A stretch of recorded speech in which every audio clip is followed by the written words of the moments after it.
우리에게 주신 말씀 신약성경 마가복음 9장 8절에서 13절까지의 말씀입니다. 마가복음 9장 8절에서 13절까지 저와 여러분 한 절씩 교독하시고 마지막 13절 한 목소리로 봉독합니다. 문득 둘러보니 아무도 보이지 아니하고 오직 예수와 자기들 뿐이었더라.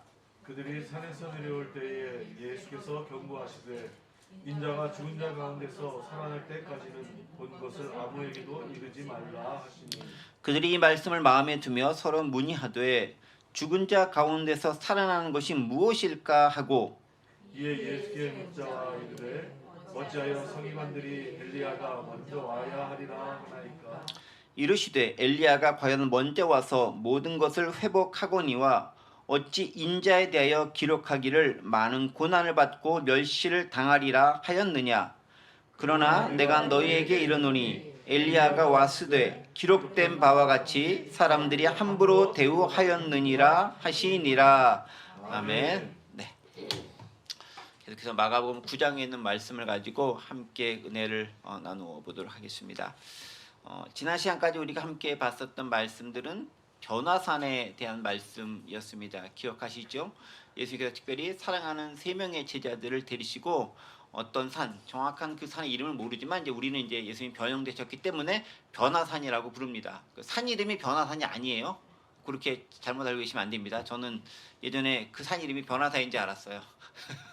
그렇게 오해하지 않으셔야 되고요. 네, 산 이름은 몰라요, 하여간에. 저도 변호사였는데 그러니까요. 하도 변화산 해가지고 어떤 산에 가셨는데 거기서 변형되셨기 때문에 우리가 이제 변화산이라고 부르는 것인데 하여간 어떤 산에 가셨습니다. 거기서 변형되신 모습을 제자들에게 보이셨죠. 그리고 예수님의 별세에 대해서 엘리야와 모세와 더불어 의논하는 장면이 나왔습니다. 그리고 그 모습을 보면서 무척 황홀하고 놀라웠던 제자들, 특히 베드로가 제가 초막셋을 지겠습니다 라고 잘못 말했다가 대판 혼나는 그런 일도 이제 발생하게 되죠. 그러면서 이제 내려가게 되는데 내려왔었을 때 막 둘러보는데 뭔가 사라지고 원래들 예수님 모습만 남아 있었다라는 것을 우리가 지난 시간에 봤었습니다. 기억하시죠? 그 장면부터 이제 오늘 또 본문이 시작되는 거예요. 사실 지난 본문과 연결되어지는 본문이 오늘 본문이 있는 거죠. 그러니까 지난 주에는 저희가 변화산에서 영광스러운 모습으로 변화하신 그 예수님의 모습 그리고 그 의미가 무엇인지에 대해서 함께 생각을 해봤어요.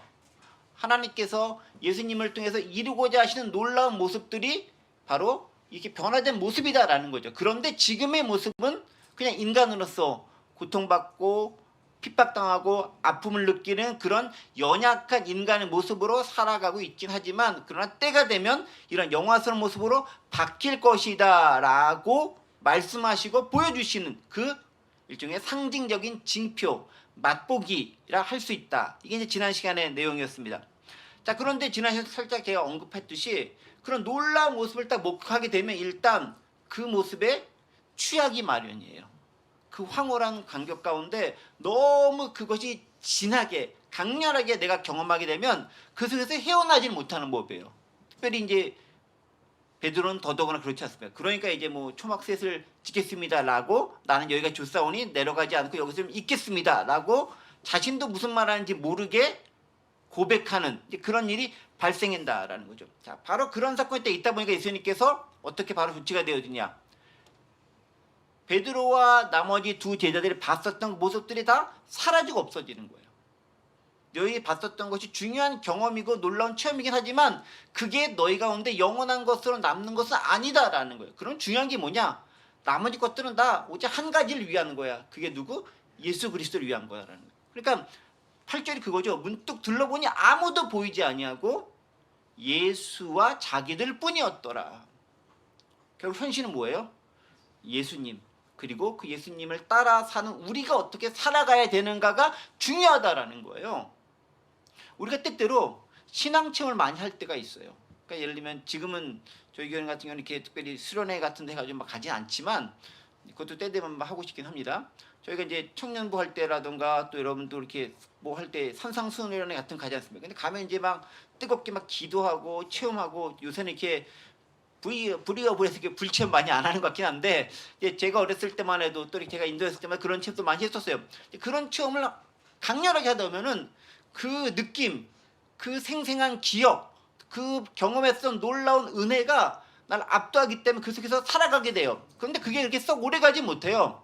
그리고 그렇게 은혜 받고 내려오면서 시험에 들 만한 일들이 또 자주 생겨요. 그럼 뭐겠습니까? 그 체험 자체가 목적이 되면 안 된다라는 거죠. 그런데 그것을 경험하기 위해서, 그 체험을 하기 위해서 그렇게 가시는 분들이 종종 있으세요. 여러분, 그건 뭐랑 비슷하면요, 제가 이게 빗대어 설명하는 게 썩 적합하진 않지만 이거 비슷한 거예요. 예를 들면 마약이라던가 중독이라던가 이런 부분들이 그 체험의 황홀함, 그 체험의 엑스터시를 경험하기 위해서 그걸 하는 거예요. 거기서 얻어지는 어떤 결과들에 대한 것들은 중요하지 않아요. 뭘 보냐? 체험 자체가 목적이 되는 거죠. 그 본문에 대해서, 그 모습에 대해서 예수님도 얘기하고 있는 거예요. 그게 중요하지만 그게 핵심은 아니다라는 거예요. 그게 너의 신앙에 도움이 되지만 그게 너의 신앙을 좌지우지하는 것은 아니다라는 거예요. 그럼 뭐다? 예수님이다라는 거예요. 그리고 그 예수님을 따르는 너의 현실적인 너의 모습을 보고 삶 가운데 내려가야 한다라는 거예요. 때때로 가끔 우리가 변화산처럼 필요하지만 그것만을 위해서 열심히 쫓아다니고 찾아다니고 하는 모습들이 그리 바람직하다는 거 아니에요. 만약 그게 바람직하면은 예수님께서 제자들 왜 3명만 데리겠어요? 다 데리고 수없이 여러 차례 주기적으로 일주일에 한 번씩 가자 이렇게 해가지고 하셨을 거 아니에요. 근데 그거 안 하시고 딱 한 번밖에 안 하셨잖아요. 왜 그렇겠어요? 그게 핵심은 아니다라는 거죠. 핵심은 뭐다? 삶 속에서 어떻게 삶을 살아내는가가 훨씬 더 중요하다라는 거예요. 체험이 중요하지만 체험이 목적은 아니다라는 것입니다. 그러면 그때 뭘 발견합니까? 거기서 만난 예수님을 발견하고 그 예수님을 전하는 삶을 살아야 되는 거예요. 그래서 예수님만 남는 거예요. 누가 전합니까? 우리가 전해야 되니까 예수님과 제자들만 남아있는 거예요. 위대한 선지자 모세, 엘리야 다 사라지고 없는 거예요. 현실은 우리가 분명히 볼 필요가 있다라는 거죠. 자, 그렇게 예수님부터 이제 환경 그 상황 안에 멋진 것들이 싹 사라지고 나서 현실을 직면한 다음에 내려오게 됩니다. 그 내려오면서 예수께서 이제 제자들에게 하시는 말씀이 있죠. 뭔가 함구령을 내립니다. 그게 9절에 있는 말씀이죠. 그들이 산에서 내려올 때 예수께서 경고하시되 인자가 죽은 자 가운데서 살아날 때까지는 본 것을 아무에게도 이르지 말라라고 말씀하십니다. 지금 뭘 봤습니까? 변화산에서 놀라운 예수님의 변형되신 모습, 그 다음에 구약에 있었던 많은 사람들이 그렇게 동경에 맞지 않았던 모세와 엘리야 같은 선지자, 최고의 지도자를 목격했습니다. 그것을 딱 보고 황홀한 가운데 있는데 예수님 제자들에게 딱 말씀하죠. 너희 지금 본 거 아무에게도 말하지 말라라고 얘기합니다. 근데 이건 여러 번 나왔던 장면이잖아요. 이거 비슷한 장면. 예를 들면 예수님께서 기적을 행했을 때, 병을 고쳤을 때, 뭐 특별히 행했을 때 그 사람들에게 어디 가서 얘기하지 말고 조용히 있어라. 또 이렇게 뭐 의사에게 하면 그 제사장에게 얘기하면 보여서 네가 나은 걸 확인시켜줘라. 이렇게 얘기하고 주로 이제 얘기하지 말고 소문을 내지 말라라고 해요. 왜 그렇겠습니까? 특별히 오늘 본문에서는 지난번에 내었던 내용들도 보면 아직까지 그 소문 내는 걸 통해서 예수님께서 메시아신 것이 아직 공식적으로 드러나지 말아야 될 때이기 때문에 그런 부분들이 있었습니다. 오늘 본문은 또 왜 그럴까요? 비슷한 맥락에서 해석을 할 수 있을 것입니다. 가장 핵심적인 게 뭐냐면 이거예요. 제자들이 본 거 뭘 봤죠? 영화스러운 모습을 봤습니다. 영화스러운 모습만 딱 보면은 그 영화스러운 모습만 남는 거예요. 영화스러운 모습에 다다르기 위해 필요한 모든 것들이 있습니다. 사전 단계들이 있습니다. 그게 뭐죠? 고난과 십자가라는 거죠.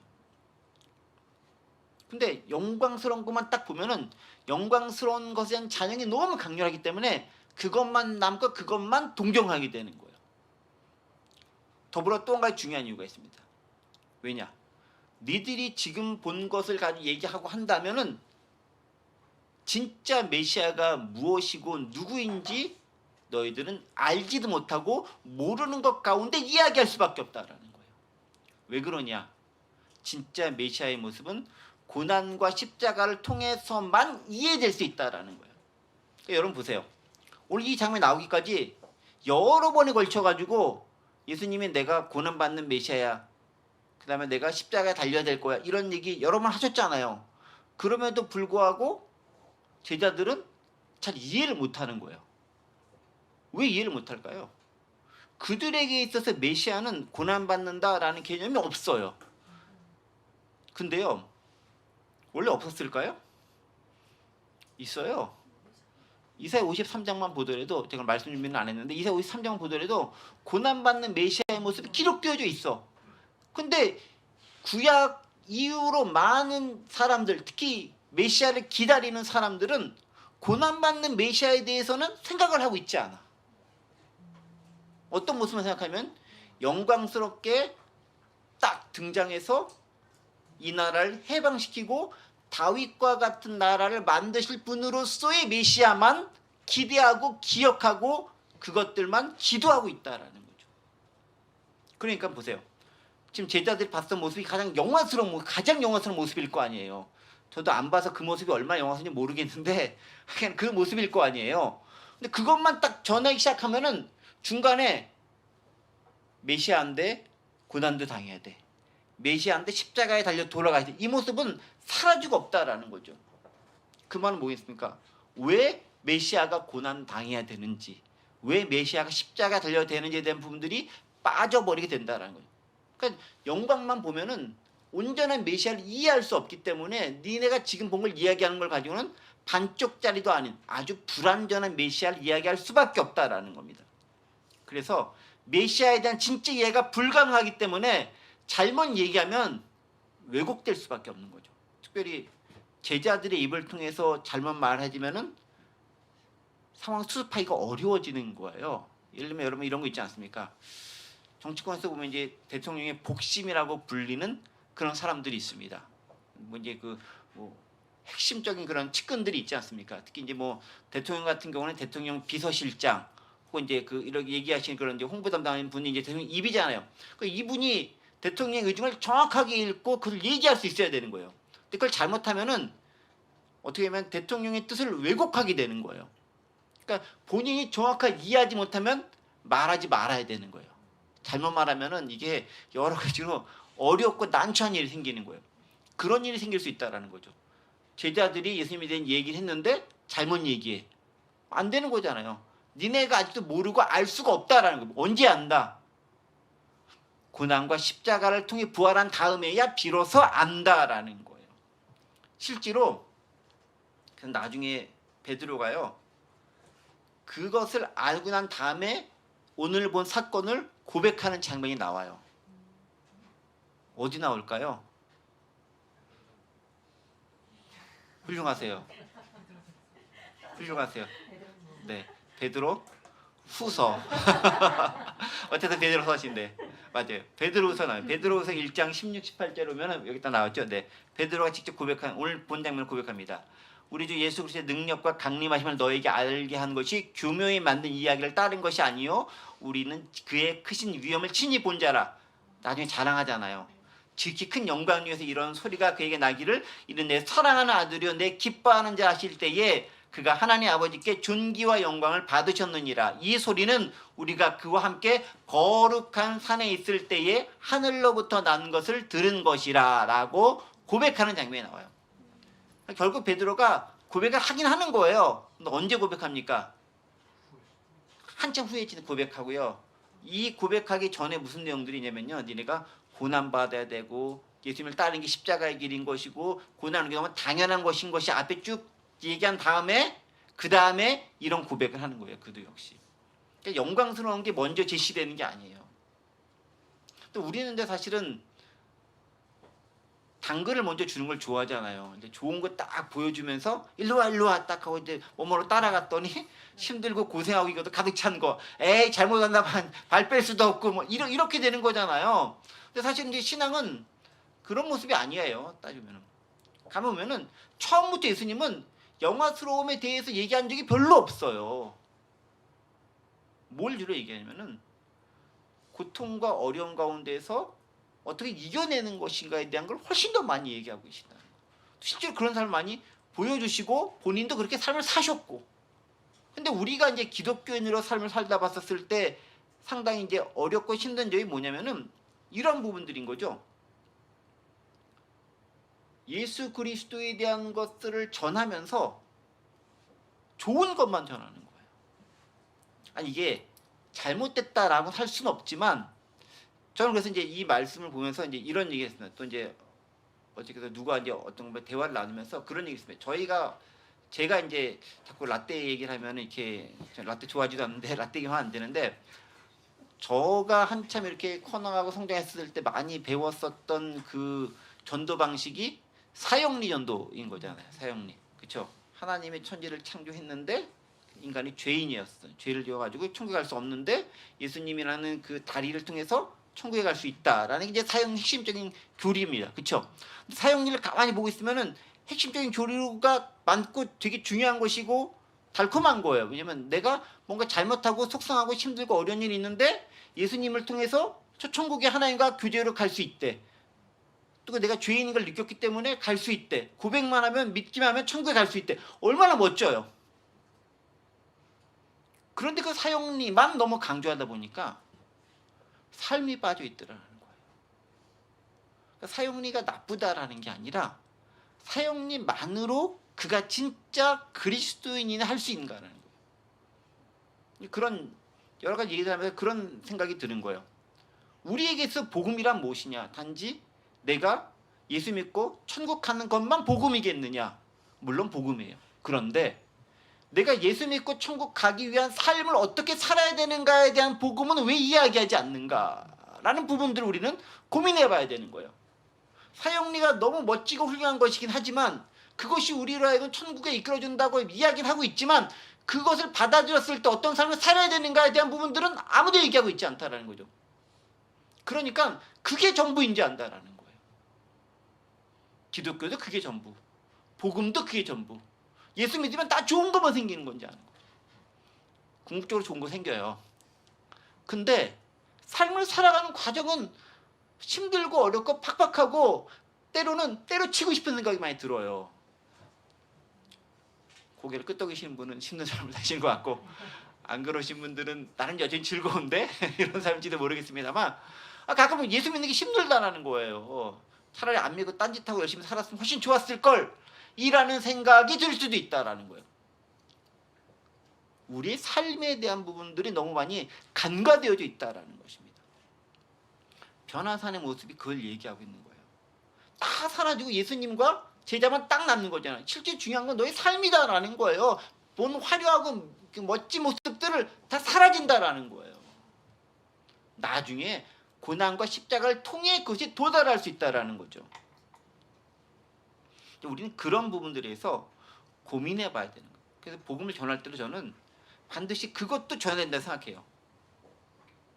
예수 믿고 그만 천국 간다가 중요하지만 그리스도인을 어떻게 살아야 되는가에 대한 부분들도 반드시 들어가야 됩니다. 그게 안 들어가면은 왜곡된 복음, 부족한 복음, 그리고 절름발이 복음이 될 수밖에 없는 거예요. 그러면 이렇게 생각할 수 있겠죠. 아니 뭐 예수 믿는 거 힘들고 어렵고 피곤한데 그거 누가 받아들이겠어? 라고 이야기할 수 있을지 모르겠죠. 근데요, 성령께서 감동을 주시면 그것을 받아들이고 그 가운데 의미를 느끼고 그 가운데 보람을 느끼고 그게 삶의 의미를 가지고 우리가 나아갈 수 있는 것들을 많이 발견하게 되는 거예요. 여러분 예를 들면 이런 거 보세요. 자원봉사하는 거 가만히 보세요. 힘들잖아요. 근데 왜 합니까? 자원봉사하면은 내 돈도 들여야 돼요. 시간도 들여야 돼요. 에너지도 들여야 돼요. 내 몸도 가서 봉사해야 돼. 돈 내고 봉사하는 거잖아요. 요새는 돈 받고 이렇게 벌어들이는 거가 아니라 돈 내고 봉사하는 거잖아요. 근데 왜 해요?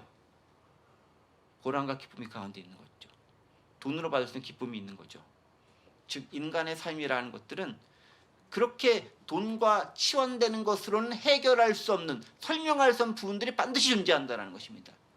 그게 하나님께서 우리와 교제할 수 있도록 우리 가운데 만들어 놓으신 중요한 장치인 것 같아요. 여러분 그것들을 발견할 수 있어야 됩니다. 그게 일종의 기적 아니겠습니까? 그래서 사람들과 더불어 복음을 전할 때도요, 예수 믿는 사람들이 이런 삶을 살아야 돼라는 부분들도 반드시 이야기해 줘야 돼요. 그것을 듣고서 그가 결단을 해야 되는 거예요. 그렇지 않고 좋은 것만 딱 하고 결단하면 속았네 속았어 라는 말을 들을 수도 있을지도 모른다라는 겁니다. 자, 어쨌든 간에 그런 여러 가지 뉘앙스를 깔면서 예수님께서 제자들에게 이야기했습니다. 너네 이야기하지 마라. 아직 얘기할 때가 아니다라는 것입니다. 자, 그런데 그 말을 딱 들으면서 제자들이 이제 10절에서 얘기합니다. 그들이 이 말씀을 마음에 두면서는 문의하되 자기들끼리 이제 얘기하는 거예요. 뭐라고 얘기하면 죽은 자 가운데 살아난 것이 무엇일까라고 자기들끼리 이제 얘기하는 거예요. 자, 보세요. 예수님께서는 이제 변화산에서 놀라운 경험을 한 걸 가지고 제자들이 얘기를 하지 말라고 또 얘기했는데 제자들은 뭘 얘기합니까? 무슨 얘기하면 죽은 자 가운데서 살아나는 것이 무엇입니까? 라고 얘기합니다. 제자들은 뭘 얘기하고 싶었겠어요? 원래 변화산에서 놀라운 체험을 얘기하고 싶은데 예수님은 뭘 얘기하지 말라고 했습니까? 9절이죠. 인자가 죽은 자 가운데 살아날 때까지는 얘기하지 말라라는 거예요. 언제까지? 죽은 자 가운데서 부활하신 것을 경험한 때까지는 얘기하지 말라는 거죠. 기한이 정해져 있는 거예요. 그렇죠? 그 전까지는 니네가 얘기해도 너희도 모르는 것 가운데 얘기할 수밖에 없고 얘기해도 다른 사람들도 몰라라는 거예요. 그렇죠? 자, 그러면 그렇게 얘기를 하니까 제자들이 이제 의문이 생겨죠. 그럼 도대체 죽은 자 가운데 살아나는 게 뭡니까? 라고 서로 의논하는 거예요. 자, 그럼 우리 생각해봅시다. 그럼 죽은 자 가운데 살아나는 게 뭐죠? 한 글자로 부활. 너무 쉬운 거죠. 네, 너무 쉬운 걸 제가 이렇게 여러분께 여쭤보면은 되게 어려운 건지 알고 답변을 못 하시죠. 그렇죠? 부활. 그러면 봅시다. 그 당시 사람들이 부활을 알았을까요? 몰랐을까요? 그렇죠? 역시 성경을 좀 아시는 분들이세요. 그 당시 사람들이 부활을 알았어요. 다만 사두개인들은 부활을 믿지 않았어요. 바리새인들이라든가 다른 사람들은 부활을 알고 믿었어요. 자, 그럼 다시 한번 생각해 봅시다. 부활을 경험한 사람이 있었을까요? 없었을까요? 예전에? 살아서 천국으로 들려 올라간 사람 말고 죽었다가 살아난 것을 경험한 사람이 있었을까요? 없었을까요? 예전에? 신약시대에 나사로도 있었죠. 구약시대 없었을까요? 있죠. 엘리야가 살렸잖아요. 네, 엘리야가 살렸죠. 부활하고 죽었다 다시 살아나는 걸 경험한 케이스가 있었고 구약의 사람들도 그것을 알고 부활이 뭔지 알고 있었고 마지막 날에 그들이 부활한다는 것도 그들은 믿고 있었습니다. 자, 그런데 갑자기 제자들이 얘기하는 거예요. 도대체 죽은 자 가운데 살아나는 게 뭐야? 라고 자기들끼리 의논하는 거죠. 아니, 알았어요? 몰랐어요? 알고 있는 건데 자기들끼리 이야기하고 있는 겁니다. 어디서 생긴 오해가 발생한 건 뭐가 오해가 발생한 걸까요? 아예 부활이 모르는 게 아니에요. 아는데 어떻게 알았다? 일부만 아는 거죠. 어떤 부활? 내가 나중에 부활할 것에 대한 것은 알지 모르겠지만 메시아가 부활할 거다에 대한 생각까지는 그들이 못하는 거예요. 왜 못했을까요? 메시아가 부활한다는 것은 그들의 생각과 상상으로는 나올 수 없는 개념이기 때문에 그래요. 메시아는 어떻게 합니까? 하늘에서 멋지게 슈퍼스타처럼 딱 등장해서 제가 영화 DC 영화 딱 보면 원더우먼이 갑자기 멋있게 등장 딱 한 장면 나오잖아요. 빠바바방 하면서 얼마나 멋있어요. 그렇게 메시아가 빵 등장해가지고 전 세계를 구하는 그 모습을 그들은 기대하고 있었을 거라는 거죠. 그리고 그때 죽은 자도 살아날 거를 기대하고 있었을 거죠. 그런데 예수님 말씀 부활은 뭔가요? 그 전에 메시아도 먼저 부활이 있어야 된다는 거예요. 사람들은 메시아가 부활할 것에 대한 개념 자체를 가지고 있지 못하는 거예요. 그러니까 죽은 자가 다시 살아날 것이다 라고 말씀하시니까 아니 죽은 자가 다시 살아난다는 게 도대체 무슨 의미야? 라고 질문할 수밖에 없는 거예요. 부활 자체를 몰랐다는 게 아니라 설마 메시아가? 설마 예수님이 죽었다 살아나는 거 있을 수 없다라는 거죠. 그들의 상식과 그들의 가지고 있었던 전통으로는 도저히 일어날 수 없는 일이고 생각 밖에 있는 일이라는 거죠. 어떻게 메시아가 죽었다 살아나? 메시아는 죽을 수 없는 거라는 게 그들이 가졌던 메시아에 대한 생각이었다라는 거죠. 그러니까 그 전통 가운데 있다 보니까 예수님의 말씀이 제대로 들려올 리 없죠. 그러니까 예수님이 얘기하는 거예요. 니네가 봤던 거 온전히 이해하기 위해서는 그래서 죽고 고난당하고 죽고 부활한 다음에야 비로소 이해할 수 있다라는 거예요.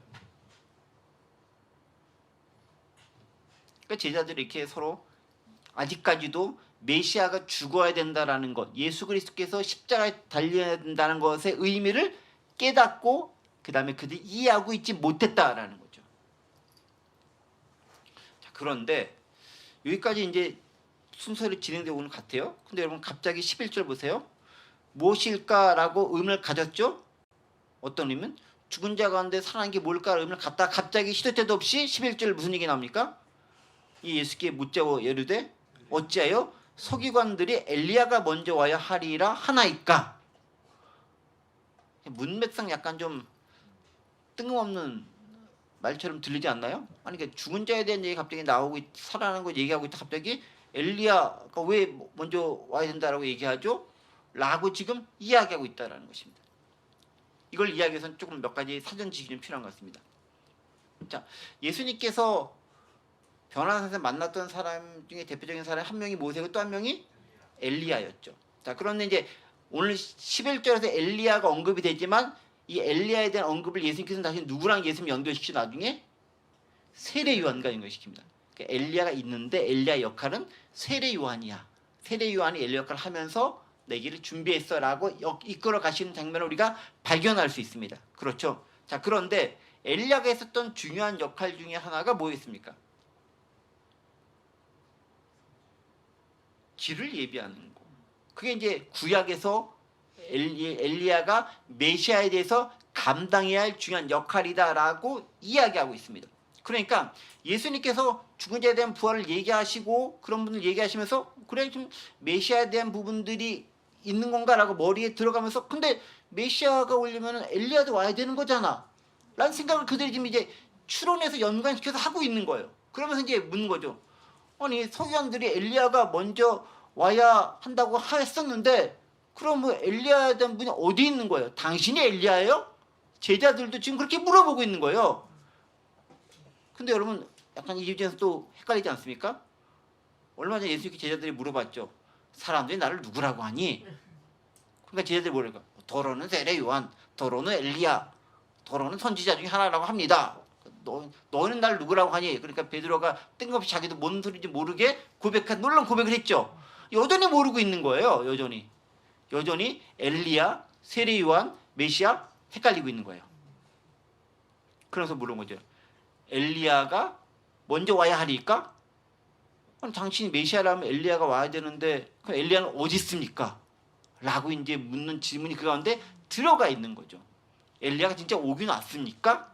라고 물어보고 있다라는 거죠. 이 질문이 나오고 나서 비로소 예수님께서 12절에서 이야기하고 있는 거예요. 뭐라 얘기합니까? 이르시되 엘리야가 과연 먼저 와서 모든 것을 회복하거니와 어찌 인자에 대해 기록할 많은 고난을 받고 멸시를 당하려 하였느냐라고 하면서 먼저 엘리야가 먼저 와서 모든 걸 회복한다라고 메시아보다 먼저 온다라는 것을 이야기해주고 있다라는 거죠. 자, 그런데 잘 따라오셔야 됩니다. 좀 헷갈리니까. 엘리야가 먼저 왔는데 이 엘리야를 나중에 세례 요한과 연결시키는 장면들이 여기서도 나오지만 또 마태복음에서도 같이 나오고 있어요. 오늘 본문보다는 사실 마태복음에서 좀 다시 병행 구절 보면 나오는데 그러면 엘리야와 세례 요한을 연결시키는 이유가 뭘까요? 둘이 공통점이 일단 많아요. 여러분 보세요. 엘리야가 고난당했을 때 세례 요한이 고난당했을 때 비슷비슷한 상황 가지고 고난당합니다. 엘리야가 한참 맞짱 떠가지고 싸웠던 왕이 아합왕. 근데 아합왕이 엘리야를 고난을 준 거라기보다는 그쵸, 아합왕의 부인이 이세벨이 힘들게 많이 했죠. 세례요한도 비슷해요. 가만 보세요. 세례요한 딱 보시면은 세례요한을 힘들게 한 게 헤롯왕이라기보다는 헤롯왕의 부인 헤로디아가 힘들게 해가지고 목이 잘리는 그런 일이 발생하죠. 되게 비슷한 유비를 둘이 보여주고 있다는 것을 발견할 수 있죠. 그러니까 엘리야와 세례요한 상황이 비슷한 모습으로 제시가 되고 있습니다. 그러면서 그 엘리야의 역할을 누가 했느냐? 세례 요한이 했다라는 거예요. 그러니까 사람들은 여전히 예수님이 엘리야인 것처럼 기억하고 있고 제자들도 아직까지는 아리까리한 거예요.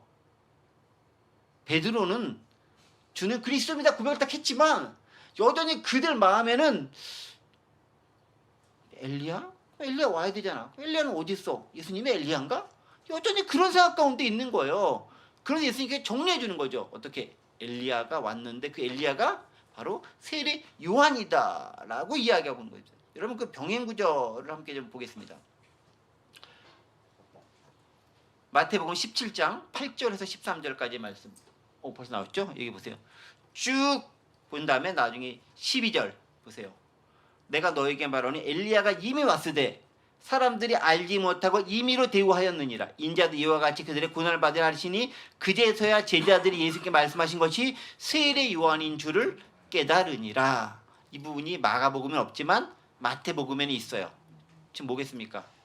비로소 엘리야가 먼저 왔던 말씀도 이루어졌는데 그게 세례 요한이구나. 그리고 세례 요한이 바로 구약의 예언된 엘리야에 대한 모습들 그대로 계승해서 역할을 감당했구나라는 것을 비로소 알게 되는 거죠. 세례 요한 이미 별세한 후에 비로소 예수님의 설명을 듣고서 그들이 알게 된다라는 것입니다. 자, 그런데 이제 또 물어보는 거죠. 그러면 세례 요한이 와서, 즉 엘리야를 대신한 세례 요한이 와서 뭔가 준비를 해야 된다는 것까지는 알겠어요. 이제는 그다음에 자, 그때 그렇다면 제자들이 기대하고 있었던 엘리야의 모습, 세례 요한의 모습은 어떤 것일까요? 제자들 입장에서 생각해보세요. 제자들은 어떤 엘리야와 어떤 세례 요한의 모습을 기대하고 있었을까요?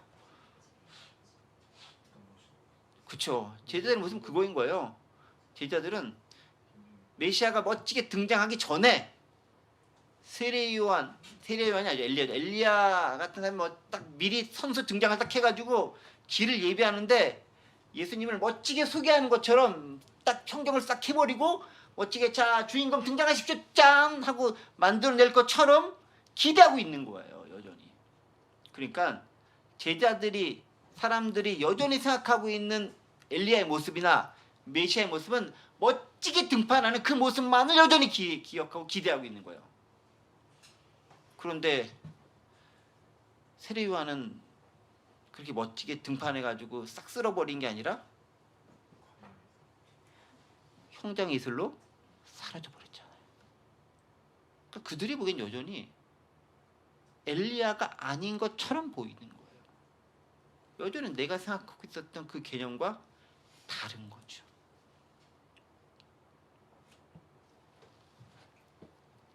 여러분 보세요. 제자들이 기대한 엘리야나 메시아의 모습은 멋진 등장인 거예요.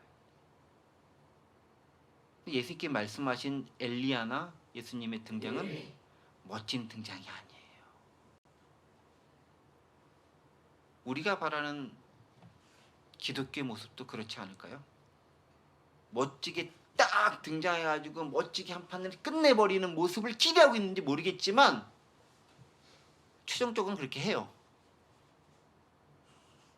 지금도 그런가요? 예수님이 이 땅에 오셨을 때 그 등장을 멋지게 다 환영했던 사람들이 있었나요? 동방박사 외에는 없었어요. 아무도 그 등장을 화려하게 받아들이지 않았다라는 거죠. 현실은 뭡니까? 멋진 등장은 없다라는 거예요. 변화산의 환상에 우리가 사로잡힌 순간 멋지고 화려한 모습으로서의 기독교, 왜곡된 환상 속의 기독교가 될 수 있다라는 거죠. 뭔가요? 고난과 십자가 속에서 들어가는 기독교가 진짜 기독교의 모습이다라는 거예요. 그러니까 우리가 속기 쉬운 게 뭐냐면 이거예요. 영광과 번영의 복음이 우리 가운데 너무 가득 차 있다라는 거예요. 저도 그 영광과 번영의 복음을 설교를 열심히 하면서 많이 누려봤으면 좋겠다는 생각을 저도 하긴 해요. 그런데 그게 진짜 복음이겠느냐라는 생각을 해봅니다. 그것이 우리의 기대는 충족시켜줄지 모르겠지만 실제 우리를 구원으로 이끌지는 않는다라는 거예요. 마지막에 경험해야 하는 모습일지는 모르겠지만 지금 우리가 가야 될 길에서는 그건 아직은 아니다라는 거죠. 영광과 복음은 지금 누려야 할 것이 아니라 나중에 누리게 되는 거다라는 거죠. 지금 뭘 누립니까? 고난과 십자가를 통해 보람을 누리는 거예요. 예수 그리스도와 교제를 누리는 거예요. 그게 가장 큰 기쁨인 거예요. 그걸 베드로의 고백으로 하면 이런 고백인 거예요. 주를 사랑하는지를 주께서 아시나이다 라는 고백인 거예요. 내가 영화로운 모습 가운데 있는 것이 아니라 그저 그 과정 가운데 주님과 즐기는 그 모습이 너무 감사하고 좋다는 것 자체가 그에게 삶의 큰 의미가 된 거다라는 겁니다. 우리는 너무 결과 중심적인 시대에 살고 있기 때문에 그게 너무 힘든 거예요. 뭔가 좋은 걸 봤으면 좋겠잖아요. 저도 그래요. 좀 많이 보여줬으면 좋겠어요. 저의 그 부족한 능력과는 별개로 좀 뭔가 좀 이렇게 꽉 해서 했으면 좋겠어요. 그런 생각이 들 때도 있어요. 근데 그게 진짜이겠느냐 라는 점에 있어서 우리 스스로를 돌이켜볼 필요가 있다는 것입니다. 여러분 12절 말씀 보세요. 이르시되 엘리야가 과연 먼저 와서 모든 것을 회복하거니와 어찌 인자에 대하여 기록하기를 많은 고난을 받고 멸시를 당하리라 하였느냐라고 얘기합니다. 엘리야가 먼저 왔고 모든 것을 분명히 회복하거니와 회복하는 게 맞아. 근데 그렇다고 하면 미리 좋은 거 판 다 싹 깔아놓은 다음에는 그 다음에 인자 갔다고 와서 멋지게 등장만 딱 하면 되잖아. 근데 그게 아니다라는 거예요. 구약에 뭐라고 기록되어 있냐? 너희들은 인용하고 있지 않고 너희들은 하나도 기억하고 있지 않을지 모르겠지만 이사야 53장을 보면 인자는 고난받는 종이고 핍박받는 종이고 죽임당하는 어린 양과 같은 종이야 라고 기록되어져 있는데 왜 그거는 싹 빼버리고 멋지게 등장하는 것만 기록하고 있냐라는 거죠. 회복한다라는 게 뭐겠습니까? 진짜 하나님께서 우리에게 원하시고 말씀하시고 맺으시거나 그 관계성을 이어지게 하는 것이 회복일 것인데 그것이 그냥 멋있는 것만 딱 등장하면 되느냐? 그게 아니다라는 걸 얘기하는 거죠. 뭐가 필요하다는 겁니까?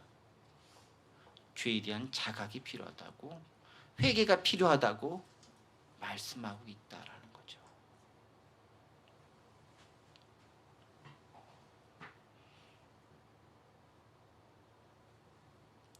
엘리야가 세례 요한이 대신한 그 엘리야 역할은 바로 그거죠.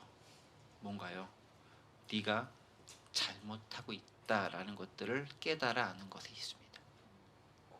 그래야 비로소 주님이 필요한 것이고 그 주님의 길 나도 따라갈 수 있다라는 거죠. 13절 말씀 보겠습니다. 그러나 내가 너에게 이르노니 엘리야가 왔을 때 기록된 바와 같이 사람들이 함부로 대우하였느니라.